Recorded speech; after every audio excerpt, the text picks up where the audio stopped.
दिनै फोरबो जिसु ख्रिस्टनि सारि जानाया गावनि थाखाय मोनब्ला बियो थैनाय नङा। जायफ्रानोखि पापीफोरमोन नहरनि आमोलाव बिखौ दैजों फुथारनाय जाबाय।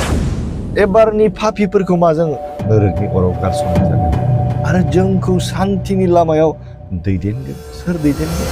जोंनि फोरबो जिसु ख्रिस्ट फैनायखायसो।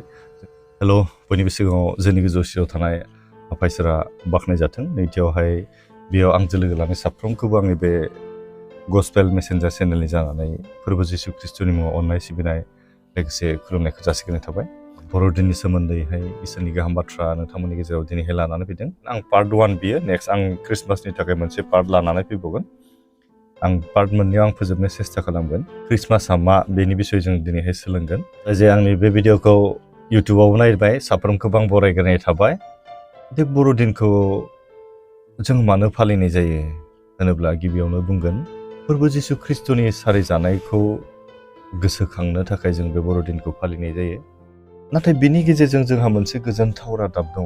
बे गोजोनथाव रादाबा जाहैबाय इसोरनि अननाया जोंनि बे बुहुमाव मोनसे गोजोनथाव रादाब। फोरबो जिसु ख्रिस्टनि सारिनायनि गेजेरजों God's love has come down होनना बुंदों। फोरबो जिसु ख्रिस्टनि अननाय, बे अननाया मेगनजों नुसार जानाय बियो जोंनि गेजेरसिम बुहुमाव सफैबाय होनना बुंदों। जेब्ला मानसिखौ इसोरा सोरजिनानै आदम आरो हावाखौ एडेन बागानाव बिसोरखौ दोननाय जादोंमोन, बिसोरो दिनै पाप मावनायनि जाहोनाव मानसिया मोदोम हिसाबैबो थैबाय आरो आत्मायावबो जोङो थैबायमोन। नाथाय बे थैनाय आत्माखौ दिनैहाय फोरबो जिसु ख्रिस्टनि गेजेरजों जोङो गोथांखौ जों मोननो हाबाय होनना बुंदों। Without the birth of Jesus Christ, there would be no hope of heaven for humanity. Cable जोंनो फोरबो जिसु ख्रिस्टआ दिनैहाय बे बुहुमाव सारि जानायनि जुनैसो जोङो सोरगो रायजोखौ जों आसा खालामनो हादों आरो दिनै फोरबोनि अननाया बे बर'दिननि गेजेरजों नुजादों होनना बुंदों। बिनि अननाया बुहुमाव मानसि महर लानानै बे नुजाबाय। नङाब्ला जोङो दिनै गोसोआव कनफिउस जागौमोन, सोंनाय थागौमोन, आंखौ दि अनो आं माबोरै मिथिगोन?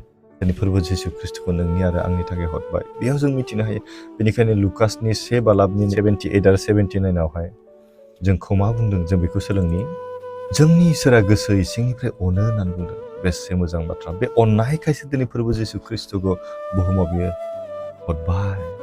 बियो जोंनि लागै बासायगिरिखौ दोनहरगोन। नै बेबायदि बाथ्राखौ बुंखादोंमोन। आरो जायफ्रा खोमसि आरो थैनायनिफ्राय सायख्लुमा खामिदों बिसोरखौ गोथाङाव दैख'बोगोन होनना बुंदों। जायफ्रानोखि संसारनि पापजों खोमसियाव बिसोरो साग्लोबनानै दङ, आत्मानि जिउनि थैनायाव आन्दायनानै दङ, आत्मा थैनायनि सायख्लुमाव बिसोरो जिरायनानै दङब्ला बिसोरखौ गोथाङाव दैख'बोनो थाखाय फोरबो जिसु ख्रिस्टखौ जोंनो हरनाय जाबाय होनना आरो जोंखौ शान्तिनि लामायाव दैदेनगोन। सोर दैदेनगोन?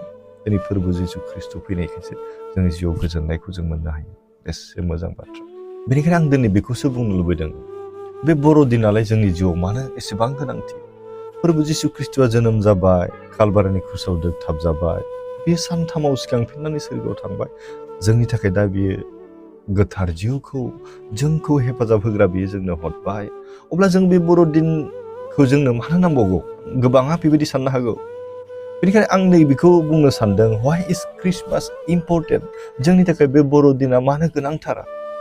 जों गोबां ख्रिस्टियानफ्रा फोरबो जिसु ख्रिस्टखौ मिथिनानैबो जों बावनानै थाङो। नाथाय जेब्ला जोङो बर'दिन फैबाय अब्ला जोङो मिथिनो हायो। मा होननानै मिथिनो हायो? इसोरनि बिसाज्लाया गासै सुबुं माहारिनि थाखाय जोंनि बुहुमाव फैबाय होननानै जोङो गोसोखांनो हायो। फोरबो जिसु ख्रिस्टनि सारि जानायनि गेजेरजों जों मा मोननो हायो? दिनै जसेफ आरो मरियामा बिसोर इसोरनि सायाव गोबां फोथायनाय दंमोन। स्ट्रं फेथ इन गड होनना बुंदों। इसोरनियाव बिराद गोग्गोम फोथायनाय दंमोन बिसोरहा। आत्माजोंहाय बिसोर गोबां खस्थ' जेंनाफोर फैनांदोंब्लाबो बिसोरो इसोरखौ गिग्रा जानायखाय गासैखौबो एक्सेप्ट खालामनानै लानो हादों। बेसे सोमोनांथाव। फोरबो जिसुआ माब्ला जोनोम जानाय होननानै जों जेब्ला बाइबेलाव नायो, नङा होमबा? दिनै रावबो मानसिया बिनि एक्जाक्ट समखौ, एक्जाक्ट टाइमखौ, एक्जाक्ट तारिखखौ जोङो रावबो बुंनो हानाय नङा। जों बेखौसो साननांगौ, आंनि जिउआव बे जोनोमनि गेजेरजों जोंनि आत्माया जोङो बासायजाबाय। जों बिनि थाखाय जोङो रंजानांगौ। जेब्ला मरियामा फोरबो जिसु ख्रिस्टखौ गोरबोआव थादोंमोन अब्ला बिनि बैसोआ बेसेबांमोन बाइबेलाव बिनि रोखा बुंनाय गैया बिसोरो बे समाव सिख्ला आयथा होननानै बुंदों मरियामा सिख्ला आयथा बे समावहाय फोरबो जिसु ख्रिस्टआ जोनोम जादों एराउन्ड बिनि बैसोआ जानो हागौ 16 and 17 मानोना बै समावहाय जुइसफोरनियाव मोनसे आयेन दंमोन जाहैबाय जेब्ला 16 निफ्राय 18 बोसोर जायो बै समावसो बिसोरो हाबा लानो हायो दिनै गोबाङा मिथिगौ बा गोबाङा मिथिया फोरबो जिसु ख्रिस्टआ मानसि महरै जसेफ आरो मरियामनिफ्राय बे जोनोम जाबाय दिनै गोबां मानसिनाव सोङोब्ला बुंनो हागोन ना हाया आं बेखौ मिथिया दिनै मरियामा साबेसे गथ'फोर दङमोन सोरबा मिथिगोन ना अननानै हायोब्ला सोरबा कमेन्ट खालाम How many children did Mary have after Jesus फोरबो जिसु ख्रिस्टखौ सारि जाखांनायनि उनाव बिहा साबेसे गथ'फोर जोनोम जायामोन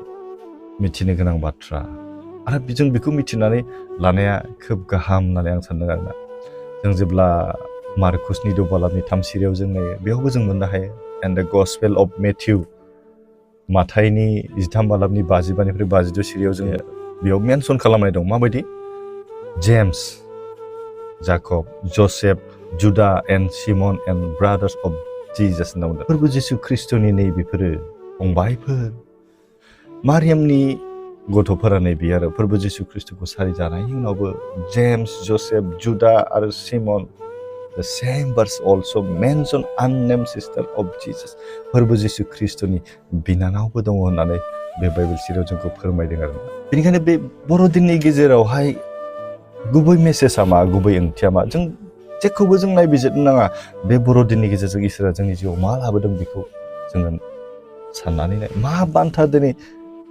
इसोरा जोंनो होदों बेखौसो जों नाजानांगौ दिनैहाय जों बर'दिन फैयोब्ला गोबां मानसिफ्रा गोबां गोदान गाननाय जोमनाय सोरनोबा बान्था होनाय जों नुनो मोनो नङा होमबा दिनै फोरबो जिसु ख्रिस्टआ बे बर'दिननि गेजेरजों बेखौ मोनसे फोरमायदों गावनि थाखाय नङा गुबुननि थाखाय बे रंजानाया बेनिखायनो बे बर'दिन आंनि थाखाय नङा आं गुबुननि थाखाय रंजाहोनो माबा मोनसे आङो मोजां खामानि मावलांनो हागोन दिनै फोरबो जिसु ख्रिस्टनि सारि जानाया गावनि थाखायमोनब्ला बियो थैनाय नङामोन बेनि सारि जानाया मानसि माहारिनि पापनि थाखाय बेनिखायनो आंबो बे बर'दिननि गेजेरजों आं सोरनिबा थाखाय आं मोनसे मोजां खामानि मावलांनो हागोन नामा माबोरैहाय दिनै फोरबो जिसु ख्रिस्टआ गोबां मानसिफोरनि गेजेराव ग्रेटेस्ट हेपिनेस गेदेरसिन रंजानायखौ बियो लानानै फैदों बेनिखायनो बे बर'दिननि ओंथिया गुबै ओंथिखौ जों जेब्ला बिजिरनानै नायो बिनि ओंथिया जाबाय गावनि थाखाय नङा गुबुननि थाखाय गेदेर रंजानायनि खामानि मावनो थाखाय आरो बे फोरबो जिसु ख्रिस्टआ जुदि बुहुमाव फैयामोनब्ला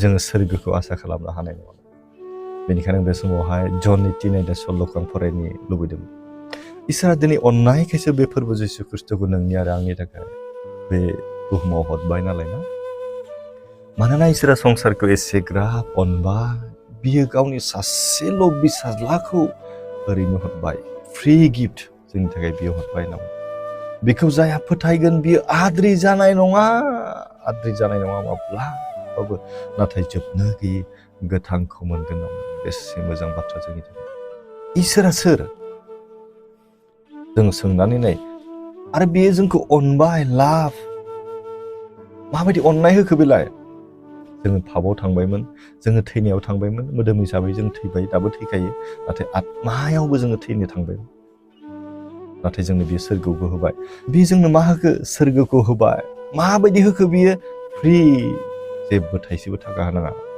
बेनिखायनो लुकासनि 19 बालाबनि 10 सिरियाव जों जेब्ला नायोना जों बेयाव बेबायदि मोननो हायो मानसिनि बिसाज्लाया गोमानायफोरखौ नागिरनो आरो पापनिफ्राय बासायनो फैबाय ना बेसे मोजां बाथ्रा दिनै मानसिनि बिसाज्लाया गोमानायफोरखौ नागिरनो फैबाय संसाराव मानसिनि गोमानायखौ नङा बियो आत्मिक जिउनि गोमानायखौ बियो दिनै नागिरनो फैदों संसारावहाय फोरबो जिसु ख्रिस्टनि गेजेरजों इसोरा दिनै आत्मिक जिउआव गोमानानै थानाय मानसिफोरखौ बियो बोखांनो फैदों फोरबो इसोरा दिनैहाय गावनि बिसाज्ला फोरबो जिसु ख्रिस्टखौ बुहुमखौ कन्डेम खालामनो गादबनो थाखाय बियो थिनहराखै नाथाय मा बे फोरबो जिसु ख्रिस्टनि गेजेरजों बे बुहुमखौ बियो बासायनो थाखाय जे बे फोरबो जिसु ख्रिस्टखौ थिनहरबाय नामा बेनिखायनो पापनि सोखाजानाया बोखारजानाया दा only way to remove this sin is through the blood of Jesus Christ.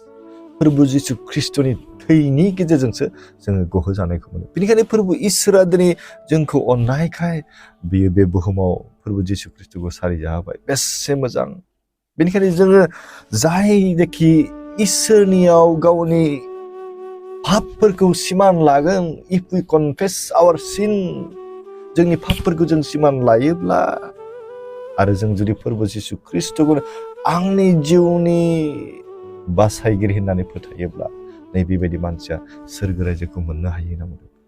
जोङो दिनै बुहुमखौ नागारनानै जोङो थैनानै थांगोन, नाथाय थैनायनि उनाव जोङो सोरगो रायजो मोनगोन ना मोना? दिनै गोबां मानसिनि गोसोआव सोंथि सोङोब्ला गोबाङानो बुंनो हाया नों सोरगोआव थांगोन ना नोरगोआव थांगोन थैयोब्ला। हाया बुंनो। मानो हाया? गावनि साननाया मोजां नङा, गावनि खामानि मावनाया मोजां नङा। नाथाय फोरबो जिसु ख्रिस्टआ जेब्लायबो सैथो। जों दिनै सैथो जानो हागोन ना हाया? आरो बियो अननाय, बिनियाव आसा दङ होनना बुंदों। दिनै फोरबो जिसु ख्रिस्टनि स्ट'रिखौ जों जेब्ला नायो, बेनि जारिमिनखौ जों जेब्ला नायो, बिहा मा दङ? ट्रुथ, सैथोआ बिनियाव दङ। लाभ, अननाया बिनियाव दङ। आरो हप, आसा बिनियाव दङ होनना बुंदों। अब्ला जोंनि जिउआव जों दिनै बेखौसो हास्थायनांगौ। जोंनि जिउआव सैथोजों जों खामि, अननायजों जों खामि आरो आसा जोंनियाव थानांगोन। बेबायदि थायोब्ला मानसिनि जिउआव बासायजानायखौ बियो लाबोयो होनना बुंदों। दिनै फोरबो जिसु ख्रिस्टनि जोनोमनि अनगा जोंनि सुबुं माहारिनि जिउआव बासायजानायखौ जों मोननो हानाय नङामोन। सोरगो रायजोखौ जों मोननो हानाय नङामोन। बेसे गिदिर बाथ्रा इसोरा दिनै जोंखौ अननानै फोरबो जिसु ख्रिस्टखौ गावनि सासेल' बिसालाखौ बियो जोंनि बे बुहुमाव हरबाय। बेनो जाहैबाय गेदेर रंजानाय सानखौ जों फालियो। ओंथिया बेनो फोरबो जिसु ख्रिस्टनि जोनोमखौ जों जेब्ला नायोना, बियो लुकासावबो जोङो रोखायै जों नुनो मोनो। जेरेमिया नाबिजों लिरजानाय बाथ्राया बे लुकआव फैनानै जाफुंफैदों। हेरद राजानि आमोलाव जुदाय हादरनि बैथलेहेमाव जिसुआ सारिजादों। इसोरनि बे लिरखा जानाय बाथ्रा।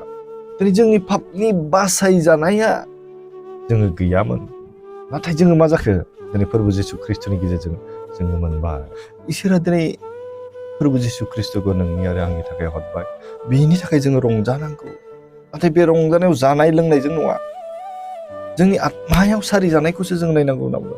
जों दिनै बोसोरसे मानि थाबाय, आङो पापाव गोदोनानै दंमोन, आङो आत्मायाव सिखांफिननांगौमोन, आङो उन्दुनानै दं, आङो सिरि मोननो हायाखै। बेनिखायनो बे बर'दिनखौ जोङो गोसोखां। मानि थाखाय दिनै बर'दिनखौ जों फालिदों? आङो गोसोखां। आङो गाननाय जोमनायनि थाखायल' नामा? बर'दिनाव मोनजागोन मोनलोंगोन बेदर ना बेनि थाखायल' नामा? नङा। जोंनि हास्थायनाया, जोंनि साननाया, जोंनि सायाव इसोरनि हास्थायनाया मा? जों बेखौ नायनांगोन आरो जोङो दिनै गोसोआव फोरबो जिसु ख्रिस्टखौ सारिजाहो। फोरबो जिसु ख्रिस्टनि गुनफोरखौ जोङो जोंनि आत्मायाव जोङो सारिजाहो। दिनै फोरबो जिसु ख्रिस्टनि गुना मामोन? जेब्लाबो बियो सैथो, ट्रुथ, लाभ एन्ड हप, बिनियाव आसा दङ, अननाय बिनियाव दङ। जोंबो दिनै अननो हादोंना हायाखै? बे बर'दिननि गेजेरजों जों अननायखौ दिन्थिनो हायो। इसोरा जिसुखौ संसाराव मानो हरनांगौ जाखो? जिसुआ मानो सारिजानांखो? जों एसे नायनि बेनि सोमोन्दैहाय। इसोरा बुहुमनि एबा संसारनि गासैखौबो बियो गावनि खुगानि रावजों सोरजिदों दै। नाथाय मानसिखौ गावनि आखाइजों दादों होनना बुंदों। जागायजेननायनि जेब्ला 1 बालामनि 27 सिरियाव जों नायो, बेयाव मोननो हायोना। आरो इसोरा गावनि मुर्तिनि महरै मानसि दादों। इसोरनि मुर्ति बादिनो बियो बिखौ दादों होनना बुंदों। इसोरनि महर बायदि बियो दादों आरो बे गावनि हांजों सुफुंनानै जोंखौ हां गोनां खालामदों, गोथां खालामदों। जागायजेननायनि 2 बालामनि 7 सिरियाव जों जेब्ला नायो, आरोबाव नायनि हाद्रिखौ मानसि दादों आरो बिनि गन्थङाव गावनि हांखौ सुनानै बियो मा खालामदों? जोंखौ हां होदों आरो जोंखौ गोथां खालामदों। बेनिखायनो जोङो दिनैहाय मानसिनि जिउआ दिनै थैनायाव माबोरै फैखो होनोब्लाथाय फांसे बिफांनि बिलाइखौ दाजा होननानै बुंदोंमोन। दिनै पापआ मानिफ्राय हाबजेनखो? अबायद्य जाबाय। जानायनिफ्राय पापआ हाबजेनबाय। जेब्ला जों जागायजेननायनि 2 बालामनि 7 सिरियाव नायो, जों बेयाव मोननो हायोना।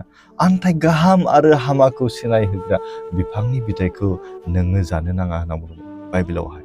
मानोना जे दिनाव नोङो बेखौ जागोन, बे दिनावनो नोङो थैनो गोनां जागोन। जेरै मानसिया बै जानायनिफ्रायनो जों मा जाखो? मोदोम हिसाबै आरो आत्मिक हिसाबै जोङो थैनायखौ मोनबाय होनना बुंदों। बेनिखायनो बे सासे मानसिनि गेजेरजोंहाय दिनै संसाराव पापआ हाबबाय। आरो बे पापनिफ्राय मोननाय फिथाइया थैनायखौ लाबोबायमोन होनना बुंदों। बे पापनि जुनैसो जों थैनायखौ मोनबाय होनना बुंदों। आरो बेबायदिनो गासै सुबुं माहारिनि सायाव थैनाया हाब्बाय। नाथाय बे ख्रिस्टमासनि गेजेरजों जोंनि लागै जोबोङै आरो सानस'नो हायै बान्था इसोरा जोंनो होबाय। बे जाबाय फोरबो जिसु ख्रिस्ट'। बे फोरबो जिसु ख्रिस्ट'नि गेजेरजों जोंनि पापनि बासायजानाय आरो जिउआव बासायजानायखौ जों मोननो हाबाय। प्रेज द लर्ड, प्रेज द लर्ड, प्रेज द लर्ड। बेसे मोजां बाथ्रा जोंनि थाखाय। इसोरा दिनै मानसिखौ सोरजिनानै जिंगासिदों होननानै बुंदों। जों जेब्ला जागायजेननायनि 6 बालाबनि 6 सिरियाव जों नायोना, बेयावबो बिदि मोननो हायो। आरो फोरबोआ प्रिथिबियाव मानसिखौ सोरजिनायखाय जिंगासिदों आरो बियो दिखार नांनो गोनां जाबाय। न'हनि आमोलखौ जों साननानै नायहर। बेयाव मा जादोंमोन? इसोरनि हुकुमखौ मानियैफोरखौ मा खालामदोंमोन? दै बानाजों लोमस्राव होजोबनानै फोथैनाय जादों। बेसे गिख्रंथाव आरो दुखुनांथाव। नै एबाराव बे फोरबो जिसु ख्रिस्ट'आ बा इसोरा बे बुहुमखौ बेबायदि दैजों फोजोबनाय नङा। माजों एबारनिया? अरजोंसो। 2 पिटरनि 3 बालाब 5निफ्राय 7 सिरिसिम जोङो जेब्ला नायो बेयाव बेबायदि मोननो हायोना। दैजों आरो दैयावनो बुहुमखौ सोरजिदों होनना बुंदों। बै समाव जागायनाय समाव आरो दैखौ बाना जाहोनानै बे गोजाम संसारखौ संहार खालामदोंमोन आरो दैखौ बाना जाहोनानै गोजाम संसारखौ धंस खालामदोंमोन फोरबो इसोरा। नाथाय इसोरनि बे मोनसे हुकुमजोंनो हा आरो नख्रांखौ अरजों संहार खालामनो दोनदों होनना बुंदों। बे संसारखौ दिनै मानो दोनदों? बे बुहुमखौ इसोरा मानो दोनदों होनोबा एबार मा होनना बुंदों? गावनि फंसे हुकुमजोंनो हा आरो नख्रांखौ अरजों संहार खालामनो दोनदों। एबारनिया अरजोंसो, दैजों नङा। इसोरखौ खुलुमै मानसिफोरखौ बिसार खालामगोन आरो संहार खालामगोन सानसिम बेफोरखौ दोननाय जादों। इसोर खुलुमैफोरनि मानसिफोरखौ बिसार खालामगोन समसिमल' बे बुहुमखौ दोननाय जादों। जों दिनै इसोरनाव थायाब्ला जोंबो बे जोंब्लावनाय अरजों जोङो खामजागोन। नाथाय इसोरा जोंखौ दाबो एसेबां अनो, बियो जोंनि थाखाय फोरबो जिसु ख्रिस्ट'खौ सोरगोनिफ्राय दिनै जोंनि थाखाय हरबाय। बे बर'दिननि समाव जों गोसोखांनि दिनैनि बे गेदेर सानाव फोरबो जिसुखौ जों मोननो हादों। जिउआव जों बासायनायखौ मोननो हादों। आमेन। थेंक इउ स' बाइबेल सिरि जों नायबावनि। दिनै फोरबो जिसु ख्रिस्ट'आ सोरगोनिफ्रायसो फैदों। बेनिखायनो मोनफ्रोमबो मोजाङासो सोरगोनिफ्राय फैयो। सोरगोनिफ्राय फैनाया माने मोजां।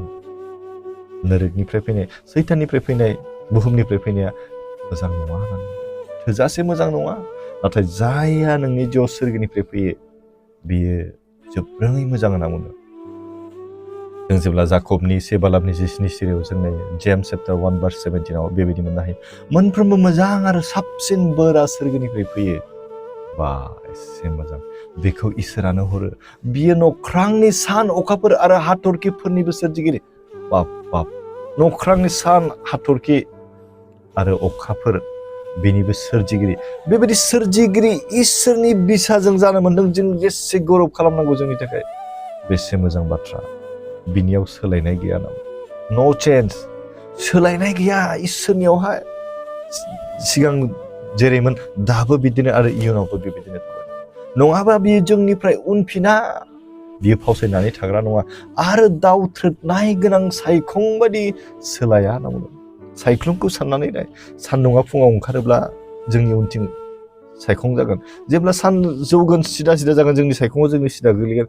जेब्ला साना हाबगोन सायखङा गैया जायो। जोंखौ थगायो। नाथाय इसोरनि गुना, इसोरनि अननाया, इसोरनि आशीर्बाद आरो बिनि बोरा बेबायदि गोमानानै थांग्रा नङा होनना बुंदों। गुड गिफ्ट, मोजां बान्था, बेयो इसोरनि गोजौनिफ्रायसो फैयो। बेसे मोजां बाथ्रा। अब्ला जोंनि जिउआव दिनै फोरबो जिसु ख्रिस्ट'खौ सोरगोनिफ्राय हरनाय जाबाय। बेसे मोजां, बेसे गिदिर बान्था बेयो जोंनि थाखाय। इसोरा बाख्नाय जाथों। इनडेसक्राइबेबल गिफ्ट, फोरमायस'हायै बान्था जों इसोरनिफ्राय मोनबाय। फोरबो जिसु ख्रिस्ट'खौ। फोरबो जिसु ख्रिस्ट'आ दिनै जोंनि जिउनि बान्था, जायनि गेजेरजों जों जिउनि बासायजानायखौ जों मोननो हाबाय। बेसे मोजां जोंनि थाखाय। जों जेब्ला 2 Corinthians chapter 9 verse 15आव जों नायो, बेयाव बेबायदि मोननो हायो। फोरमायस'हायै बान्थाखौ बियो होनायनि थाखाय जों इसोरखौ हामबाय होनना बुंदों।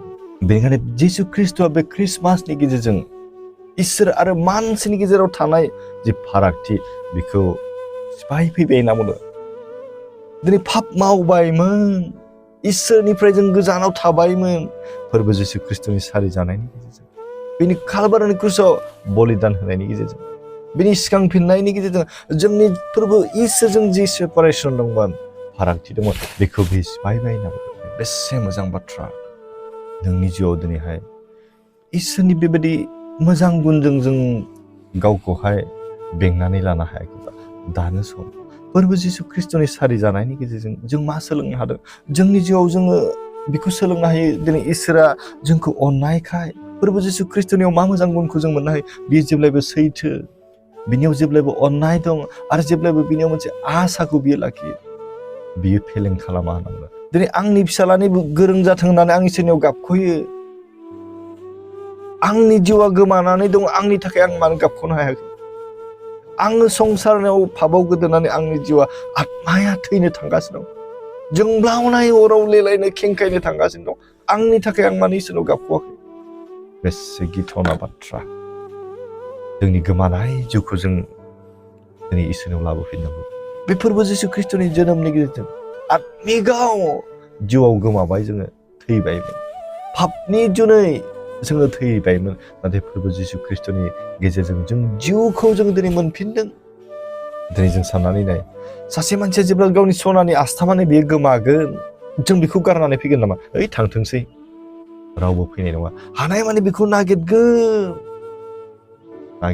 मोनहागौ माने बेखौ नागिरगोन, आरो जुदि मोनथाराब्ला गोबां दुखु जागोन। आरो जेब्ला सासे मानसिया नैबे फावथेन गंसे थायोबा 10 थाखानि फावथेन मोनसे गोमागोन, बेयो गोमागोन, अब्ला जों बेखौ नागिरथाबबाय थागोन ना? ओइ थाइबा 10 थाखा थांथोंसै। अब्ला जों मानसिनि जिउखौ साननानै नाय, बे सनानिख्रुइ दाम गोसासिन, बेसेन गोसासिन मानसिनि जिउआ। इसोरा दिनै बेखौनो नागिरदों जोंनिफ्राय। बेनिखायनो जों इसोरखौ गाबनि, इसोरनियाव जों गाबख'नि। बे बर'दिननि गेजेरजों जोंनि गोमानाय आत्माखौ दिनै फोरबो जिसु ख्रिस्ट'नि गेजेरजों इसोरा दिनै जोङो बासायजानायनि लामाखौ जोंनो होबाय। बेनिखायनो जों बेखौसो हास्थायनि। जोंनि जिउआ दिनै दाम गोसाथार, जायखौ जों बायनानै मोना होननानै बुंदों। थाखा फैसा होनानैबो बायनानै मोनै जिउखौ जों मानो आद्रि खालामो? इसोरनि बे जिउआ, जों बेनिखायनो इसोरनो गथायफिननि। दिनै फोरबो इसोरा दिनै जोंखौनो बांसिन अनोखाय बियो मानसिखौ गावनि आखाइजों आरो गावनि मुर्तिनि मुसुखा दानानै बियो हां सुफुंदों। बेसे मोजां बाथ्रा। दिनै संसारनि बुहुमनि जिब जुनार, दाउसिन दाउला, बियो गासैखौबो बिफां लाइफां गावनि खुगानि रावजों बियो सोरजिदों, गावनि फंसे जबानजोंनो।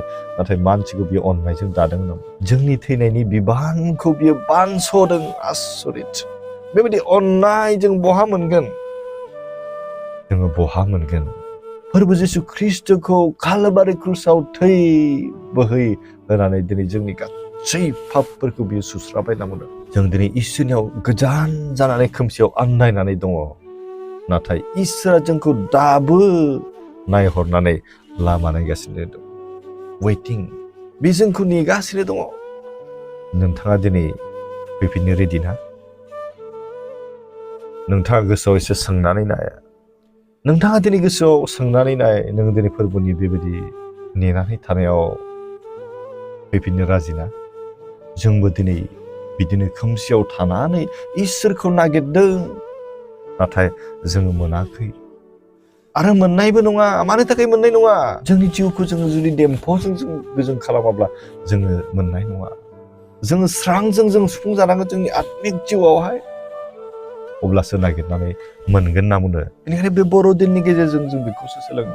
जोंनि गोमानाय जिउखौ जों सारि जाफिनो।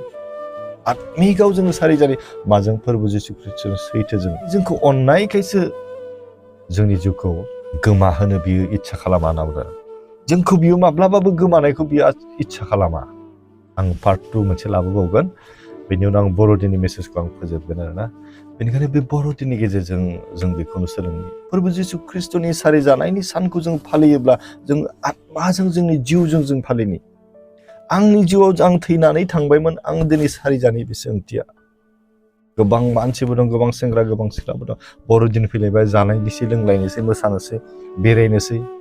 गोबां मानसिया एक्सिडेन्ट जागोन, गोबां मानसिया जानाय लोंनायाव गफबनानै थागोन। गावनि आत्माया बासायजानांगौमोन। इसोरा दिनै फोरबो जिसु ख्रिस्ट'खौ हरनायनि ओंथियानो जोंखौ बासायनो, जोंनो गावनि अननायखौ होबाय। नाथाय बे अननायखौ बासायजानायनि सोलाय जोङो थैनायावसो थाङो।